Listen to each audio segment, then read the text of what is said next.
Today in this video, we're going to be breaking down a 16 Motherlode my group was able to time on stream yesterday. So if you haven't missed that, well, follow me on Twitch. Link is in the description below. But in this video, we're going to break down the entire run, everything we did right, wrong, our route, pretty much everything I can possibly talk about. But really quick, I do want to talk about my talent build now. I'm going to have this Raider.io perma link located down below. So if you want to take a look at everyone in our groups, we were running Brewmaster, Restoration Shaman, Fury Warrior, and Arms Warrior, and then we were running Outlaw Rogue.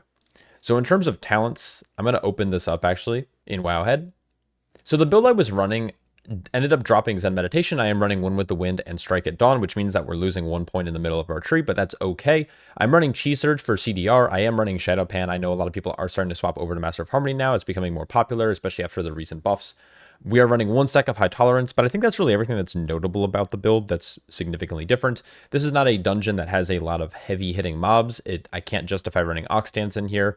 There isn't any large tank buster, so there's no reason to run Zen Med. So while we do lose a point from like Quick Sip or, pretty much Quick Sip, we do actually have 2 fairly valuable points that come in handy early on in the dungeon when we're tanking a lot of mobs at the same time. So anyways, this is the talent build that I was set up with, but let's get into the run. So starting it off, it is going to be a large pull with Lust. We want to make sure that we are the first ones in combat with these laborers. These throw wrenches will pretty much humble any DPS who gets hit by them first. We are doing our best to get threat, running all the way into this corner. Now, the reason we're going to this corner is because we have 2 mech jockeys in this pull, and mech jockeys will try to go into a nearby mech. We do not want peacekeepers at all. I am targeting the vendor for Ice Spritzer. We have melee DPS assigned to kicking the assassins, and then I'm in charge of stopping the first Fan of Knives. That Fan of Knives tick can do a lot of damage. If the Toxic Blades get off, it's probably going to be a wipe at this level of key, but we have assigned CC and kicks for this pull specifically. Now, with good RNG, with like crits, especially on things like Demolish from our Arms Warrior and Lust rolling, we should be able to kill the jockeys or the assassins before they become problematic. I think the mech jockeys have to be within 30 yards of a mech before they start trying to run to it. I'm going to put down a Ring of Peace because these laborers do a ton of damage. Now, I didn't talk about my defensives, but we're basically starting with Dampen, and then we're going into both of our trinket usage, and then we're going into Fortifying Brew, followed by like a Black Ox Brew reset. So next we're doing Thug, Vendor, Assassin with double laborers. For some reason, my nameplates lately have been super jumpy like this. So hopefully it's not a problem too much throughout the rest of the run, but it has been a little annoying. I'm going to have to probably troubleshoot that. This pull, despite it being a lot smaller, is a little bit more scary because I have no defensive cooldowns, and our DPS arguably just sent all of their offensives on the last pull. So this pull is going to take a little bit longer to die. You really want to look out for the labor melees and the thug melees.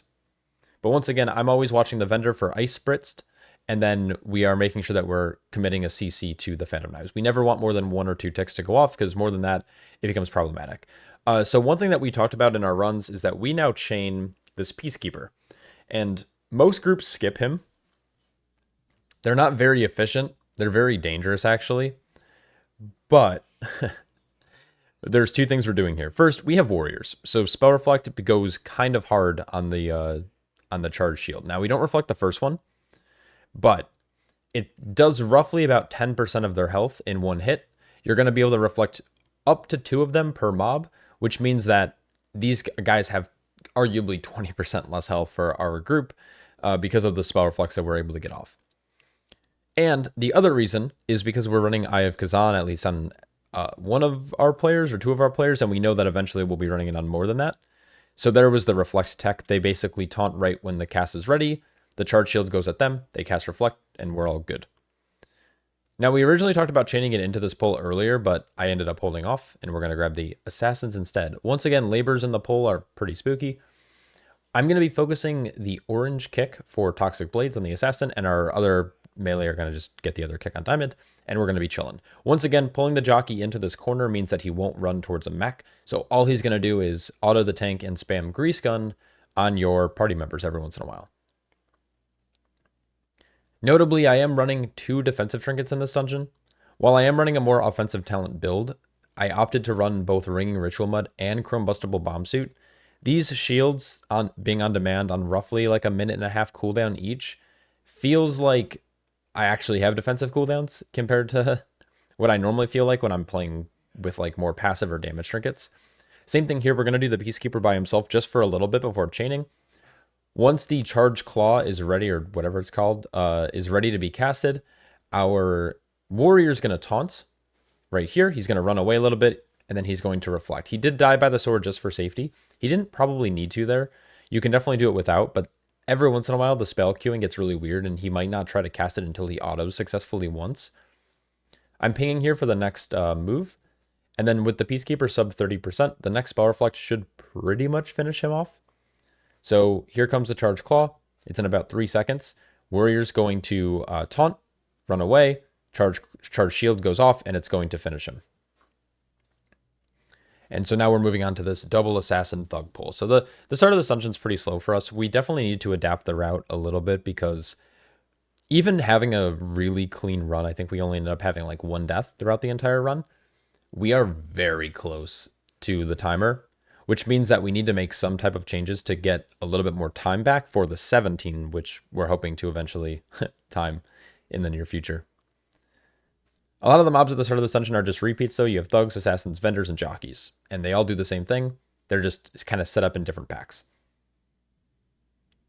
I know there's a lot of groups that pull a lot at the back half of the dungeon, and they skip most of this stuff. There's definitely... This dungeon's interesting because it's not as linear as things like Cinderbrew Meadery is, for example. So there's a lot of route variance.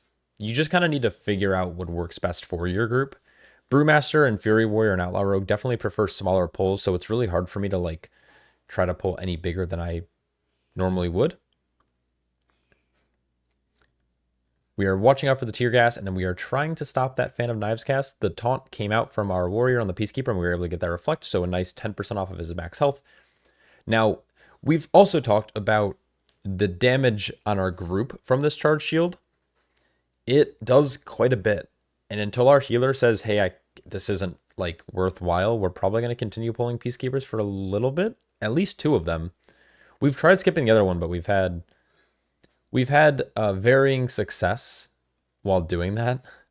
Mostly because, well, we're trying to keep Kazan, but also just like random auras will pull the little Reveler dudes who cast Penny for Your Thoughts.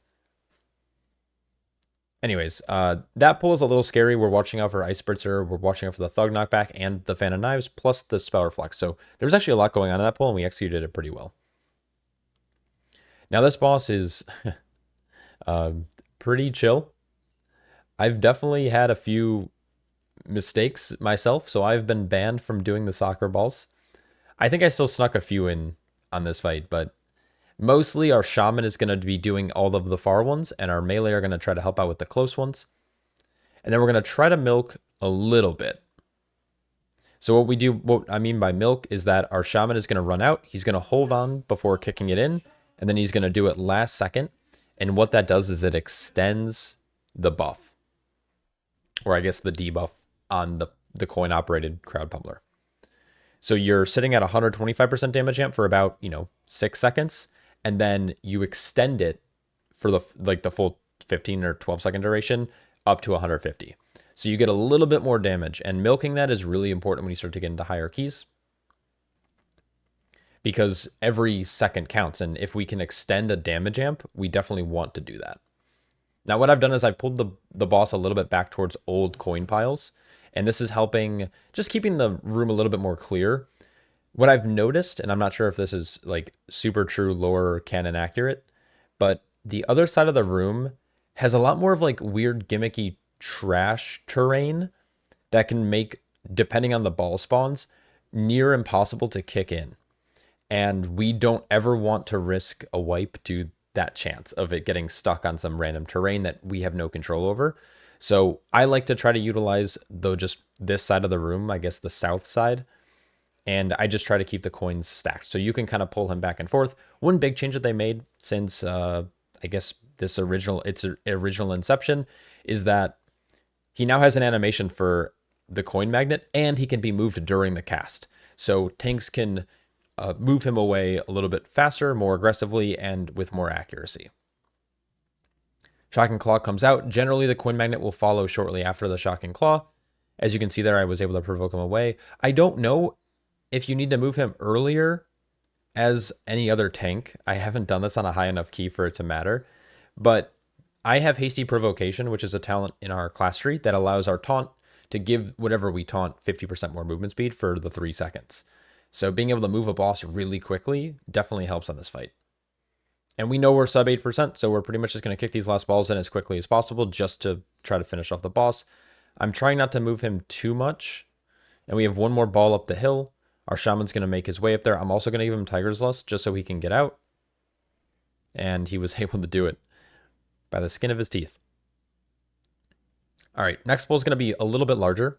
About 7 targets, 8 targets. There are double Earthshaper, 1 Extractor. Extractors for the tank are really scary. I'm going to be utilizing some of my defensive cooldowns in this pull specifically.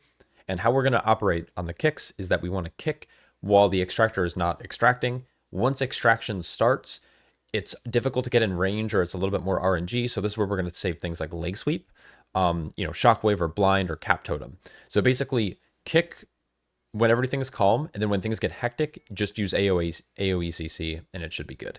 So I've already committed one of my trinkets. This actually is really good in here, Ringing Ritual Mud. Every time you get hit with one of these punctures, this happens. This is true on later bosses with the bleeds that are going to happen both on Ascari as well as Azarok, is that you're going to constantly get CDR in this area of the dungeon because you have a lot of dots on you. So I'm utilizing that first, then I go into Dampen Harm, and now I'm going to have Fortifying Brew for a future pull. Once the casters die and the extractor punctures me, I'm ready to kind of move on here. We're trying to finish, though, right before the next extract. Once the driller's out, this is when we're going to chain. So we're going to do the double pack here. One's patrolling up and down the hill. One is next to this drill. There's 3 Earthshapers, 3 Sappers. Sappers really don't do much. They just put mines on the ground. The Earthshapers, though, do this Rocklands cast. And while one might not be lethal, if multiple of them target the same person and they all go off at the same time, that person will die without a defensive. So what we're doing is we're all focusing one different mob and we're just locking it down as best we can. So that's going to be through uses of our interrupts as well as uses of CCs like Cap Totem, Stormbolt, Shockwave. I'm saving Leg Sweep for the next pull just so we can have it during the extraction. Rocklands are about to go off and then we're good. So Sappers try to blow themselves up when they hit 10% health. So you can always keep that in mind. And we're going to pull these guys down the hill. If you look closely, there's like a lot of little weird terrain you can get caught on when you're playing up top where this pack is. There's like a little pile of fireworks. There's a couple of bombs. There's a sign. And I've had group members die because of that stuff before. So we have decided just pull the pack down the hill 10 yards, to the south, and it's good.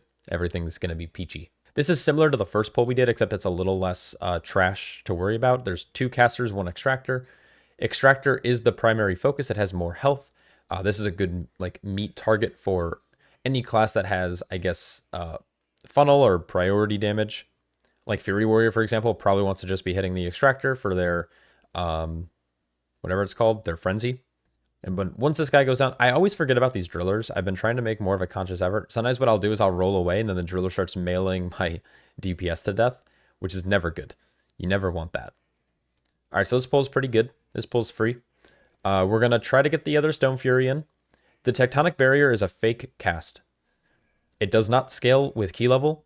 What it does is it puts a very, very small absorption that makes them immune to kicks and CCs during the barrier. But it gets broken almost instantly where you're just going to kick Furious Quake. Because if you send all your kicks on barrier and you don't kick Quake, you're going to wipe. And Quake can't be stopped with, well, it can be stopped with CC, but it's going to attempt to recast until it's locked out. So you can try to delay the cast by using Leg Sweep if everyone happened to kick early, but you can see we let those go off, the shields break instantly, and we are then able to kick if needed. And so this pull right here is another reason why Ringing Mud Ritual is really strong. The bleed that Ascari is going to apply to the tank gives us constant cooldown reduction on the trinket. Actually, now that I'm saying that, I don't know if it is. It should be. But I was just watching the cooldown and it didn't look like it was going down despite the bleed being on us. Huh, oh well. The good old bug, good old blizzard. This pull can be very lethal. The reason why it's lethal is because Ascari does this thing called overtime, which gives these guys an enrage buff that makes them have significantly more haste.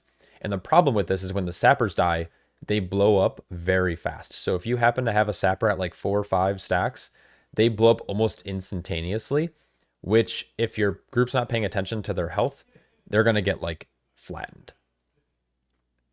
So the way around that is bring soothes. We have both myself and the rogue. Rogue has shiv, I have pressure points through paralysis, and we're able to just soothe out off whatever targets we want. We generally prioritize sappers, then earthshapers, then Ascari, but you can do it in whatever order you need to. This fight's pretty boring. We are playing a melee heavy comp, but we do have one range, which is our healer, so our healer has a lot to do on this fight. He is kiting out the ad and keeping us alive through this empowerment, plus he has to dodge frontals. Frontals, I feel like, always target him for some reason, so he's got a lot to do on this fight. Luckily here he didn't have the frontal, but if you're a ranged player and you're baiting this ad away, you need to be very, very careful of the frontal because it has a wide arc. And so if you're more than 20 or 30 yards away and then the frontal targets you, you need to have movement speed or you're going to die, basically is what ends up happening. The idea for this fight is just kill whichever one's empowered. While it's empowered, it's doing pulsing damage. And if he casts Resonant Quake while this ad is still empowered, it's just a wipe. It like does an extra dot and it does an extra bit of damage to anyone in your party. So be super careful. Make sure you're prioing it and cleaving onto Azarok. Now there's a couple of things you can do with this leftover ad. You can either just kite it forever. Eventually it'll just die naturally to just people cleaving it. You can attempt to get it really low and then put it in a true CC. And then Azarok, he has a weird priority when it comes to empowerment. He actually will try to empower any CC'd ad over health. And then after that, his next determining factor is health over anything else. So if you get an ad really low, he heals them for about 50% of their health. But if you can successfully pull off the CC, he'll heal them to 50, but they're already at half health now, and it's quicker to kill the ad when they're empowered. So you remove a lot of the healing and danger from the fight by doing that, but the other player has to kite a little bit more. So there's trade-off. There's options. We've done both. In this one, we are just cleaving the ads. We don't even care. Kind of the blessing of a full melee comp is just use Zug. Tanks, you do want to try to taunt the Earth Grabber that's empowered because they no longer fixate. They do have a threat table. And if you're not paying attention, they might start mailing some of your melee. And that could be dangerous because they apply this really nasty bleed. But as you can see, it is giving us cooldown reduction on our trinket, allowing us to kind of stay alive. So Ringing Ritual Mud, very good in this dungeon outside of Ascari, which I definitely just, I guess, made up since I guess that bleed doesn't count. Anyways, yeah, this fight's super boring. I don't think our healer, he says he likes this fight. I don't know if he's memeing. But he has a lot to do, right? He's fixating, he's paying attention to the frontal, and he has to heal, do a lot of healing. So there's a lot going on for him. But it always seems like he has his movements planned out ahead. Like he's looking at when the slam is, he's kiting the boss, or the ad through the boss when needed. He's knocking it away when it's needed. Overall, just good execution. And that's just about it. I am holding my Weapons of Order. It came up a while ago, but I have been holding it for the next pull. Same with all my defensives. I like to use my defensives early on this fight. Not that I really need to, but just to get them on cooldown. And then later on in the dungeon, or towards the end of this fight, I have them ready to go. So here we are. We are doing our little monk skip. So roll, dash, roll, dash. Unfortunately, I got caught there for some reason in the middle of the air. Normally that doesn't happen. But what this allows me to do is I can start setting this pull up early before my DPS even get down here. Plus, this puts us in combat for Eye of Kazan, so we can keep our stacks. Again, I'm not playing Eye of Kazan. I believe the only person in our group who's playing it right now is our shaman, but we know that our warriors are eventually going to want it as well. And practicing maintaining the massive main stat buff is really important for making sure these pulls go down evenly, or quickly, not evenly. Basically, this entire area is just going to be one big chain pull. Once the first set of subjects die, that's all the little rats, I pull in this next pack. The rats do so much damage to Brewmasters for some reason. All my other tanks are chilling, but this Brewmaster just takes a lot of damage. I'm not sure, it's just, I think it's dodge diminishing return eventually catches up to you. And you are basically only depending on elusive brawler. So I'm using a couple of my trinkets and defensives for that pull. And then eventually I'm just going to start chaining things like Dampen and Fortifying Brew. As these masterminds start to drop these brainstorms, we're just going to keep kind of pulling ahead. So next Mastermind is coming in here. What we're going to do is we're going to bait the Brainstorm in this hallway or whatever this little like alleyway is, and then we're going to pull the next pack. And this is just to keep them out of the way. When you're playing with a full melee group, the chances of Brainstorms being in melee is very, very high. And while them getting silence isn't a problem, it's like the damage you can potentially take from the Brainstorm tornadoes. You don't want that to happen. So as a tank, you have a lot of agency over where your group stands, especially when you're in melee comps. So moving the pack to where you want things positioned is very good.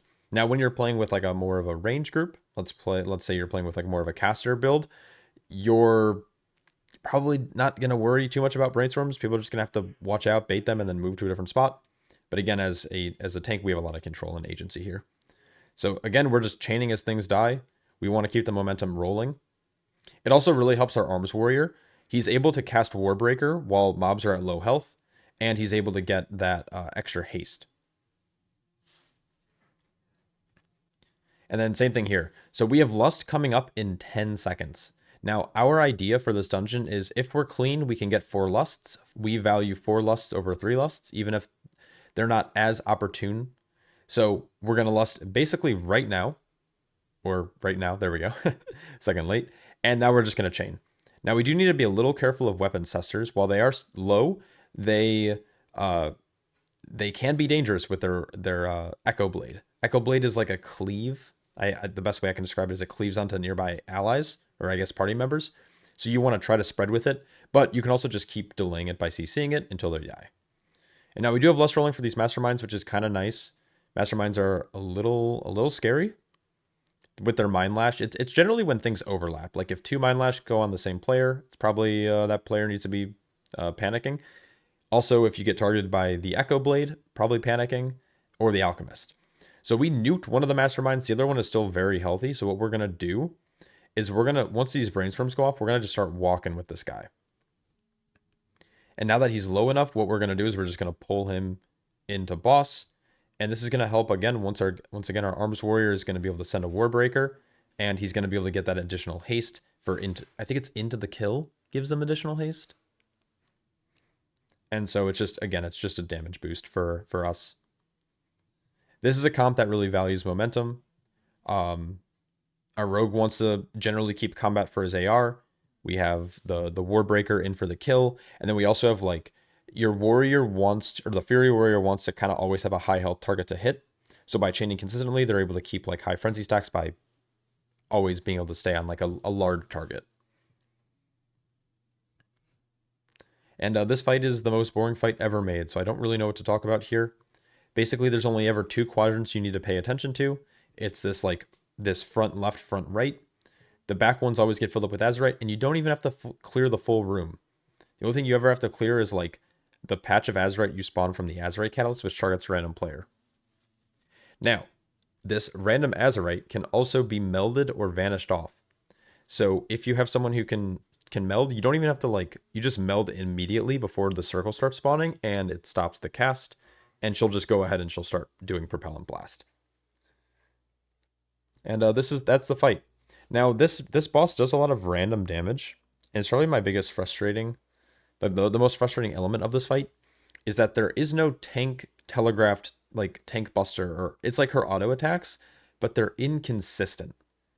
Because you don't have to be in melee range either. You could be out of melee range and she's still going to start pelting you down as a tank. So I don't really know what the problem is on this fight, if I'm being honest. And I'm not saying this as a Brewmaster. I'm saying this as someone who also plays Prot Warrior.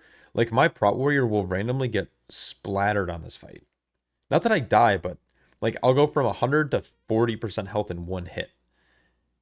And there's no telegraph for it. So it's when am I supposed to cast a defensive? When am I supposed to use shield wall? I wish they would add more consistency to this fight, her auto attacks, or they would make her just have a tank buster and just remove her auto attacks completely. Just have a consistent large tank hit that's telegraphed. Whether it's an animation or it's just in in DBM or in the dungeon journal, it's just her auto attacks just clap. So Brewmaster's luckily we just stagger it and it's not as scary. Plus we have things like Celestial Brew that we can just kind of send.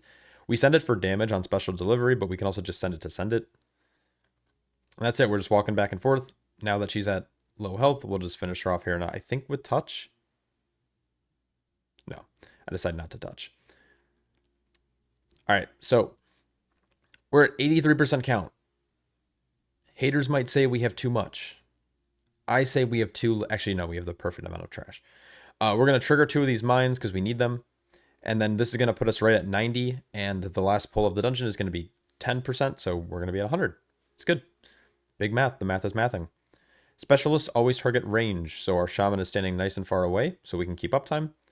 We're fixating mines underneath the machine at all times. And melee are keeping max melee distance. These pulls are very chill for a tank. So we're not really stressing. What we're going to be doing after this is we're going to be doing a shroud skip. Shroud skips are broken in this dungeon. I've seen some groups death skip as well. You have like a tank pull everything to one area and die, and then the group runs to the boss room and just reses. I've seen that. If you're willing to sacrifice 15 seconds and a res time, it's good. But what we're going to do is we have CL, who's going to be able to shroud for us. There's 2 paths you can take going left. It depends on the patrol. You need to look at the middle patrol. If the middle patrol guy's going up the hill, you go to the left. If he's coming down the hill, you go to the right. So we go to the right, and then we're going to just kind of make our way right up into this pull. We're going to trigger 1 mine, but it's going to give us basically a little over 100, like 100.5% or whatever with this extra mine in here. But we're chilling. We're marking 1 with Skull, and our goal is to focus Skull down and kill it. Our healer isn't going to need healing CDs for the fight, so he knows that he can commit most of them here to heal through these charge shots, but this pack sucks. There might be a point where we need to skip this pack as well. I don't know when that'll be, but it may be soon, looking at our health bars. Luckily, though, like we have good prio damage from our Fury Warrior here to help kind of nuke things down. Sweeping strikes will also help cleave from our Arms Warrior, and Outlaw just kind of zugs anyways, so doesn't really matter. Once one War Machine goes down, you're generally pretty safe. Now, I do something extremely ethical here. I use Touch of Death to counter the kidney shot and to get 5% more damage on the War Machine. Thinking back, I should have just touched the War Machine so he didn't get this charge shot off. But that's okay. Lesson learned. Don't Touch of Death crawler mines. All right, super uber secret tech here that everyone knows about, but also no one knows about, it seems like, whenever I pug. There is a couple of set safe spots that will never be hit by swirls. That purple marker right there is one of them. Where I'm standing is one of them. It's very tight for me, but as a tank with defensives, I always will take the non-safe option so my group can be safe. So I pull the boss next to purple, so my group isn't underneath the boss, because Gatling Gun does hit underneath him, so you don't want to be sitting directly underneath him. And then I'm going to be sitting in this little tiny quadrant or triangle. Yeah. In this tiny little spot, there's a tiny little safe area that doesn't hit you. What I generally will do is if I'm ever not sure if I'm not in the right spot, I will just pop a defensive. I pop a trinket, I pop diffuse magic. It's fire damage, so diffuse magic is really good there. We also have things like dampen harm. It's a large enough hit to justify dampen. And yeah, we're just kind of vibing. And this is the entire fight. Now, early on, you saw our first homing missile probably didn't go out. So what you can do is the arrow goes above your head when you're targeted by homing missile here.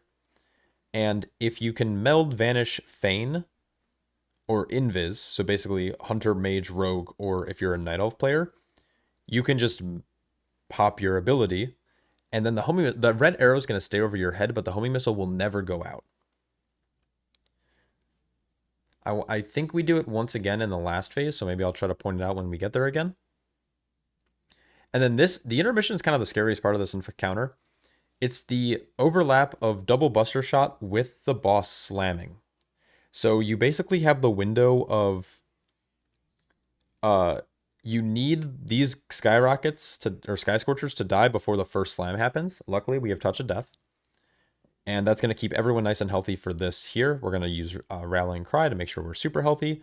And then what I noticed is that these are super, super far away, these like missiles. So I'm going to try to pull the Sky Scorcher, but then our warrior decided to taunt so he can stay there. So I was a little triggered actually at this point. So I just started I actually missed this. I was so mad. Not my proudest moment. I was mad that they taunted so the guy couldn't move so they can just keep melee DPS uptime instead of trying. I don't know. I don't know who was right here. I was trying to move the guy closer so melee didn't have to run as far for that missile there. And then it ended up being on me anyways, so I should have just done it, but I don't know. I wanted the ad to die and I wanted him to be closer to the missile, so anyways, whatever. It's all good. And then phase 2, it's no scarier than phase 1, so just you play it like you normally do. We do have Lust coming up in 40 seconds. I don't think we're going to end up being able to use it. It's not an effective Lust. But what's nice about it is it's always a just in case. So now that we've timed the key, we've seen what it's like on a 16, we can allocate lusts elsewhere in the dungeon that we want if we know, like, hey, we're fast enough where we don't even get a 4th lust, so where should we put our 3 lusts? And that'll maybe help with our decision-making process when figuring out a route. But as you can see here, like, it's hard to explain, but it's like just to my left is where the save spot is for, I guess, like the tank in this moment. And yeah, that's the fight. That's the dungeon. There's nothing. This is the most anticlimactic end to a fight. I don't want this fight to be any more difficult, if I'm being honest, because I already hate this fight. But I wish, like, in an alternate reality, alternate timeline, that this boss, like, ramped up in difficulty as the fight went on. And that's it. 2 minutes left on the key, 1 death. This isn't fast enough to... We can't look at this round and be like, this will time a 17 as well. When we approach a 17, we have to make a decision like, okay, we need to find an extra minute or so in the timer. So we need to, like, figure out a different routing. We need to optimize damage a little bit more, whatever it might be. So yeah, really good run though. I'm pretty proud of it. Hopefully this run was insightful and you guys enjoyed it. Massive shout out to my Patreon supporters. Without them, I couldn't make content like this. And of course, if you want to see me ever do these keys live, I do stream on Twitch. I've been trying to stream more often whenever I'm gaming. So yeah, go check it out. Anyways, hope you're all staying happy, healthy, and I'll catch you all in the next one. Peace.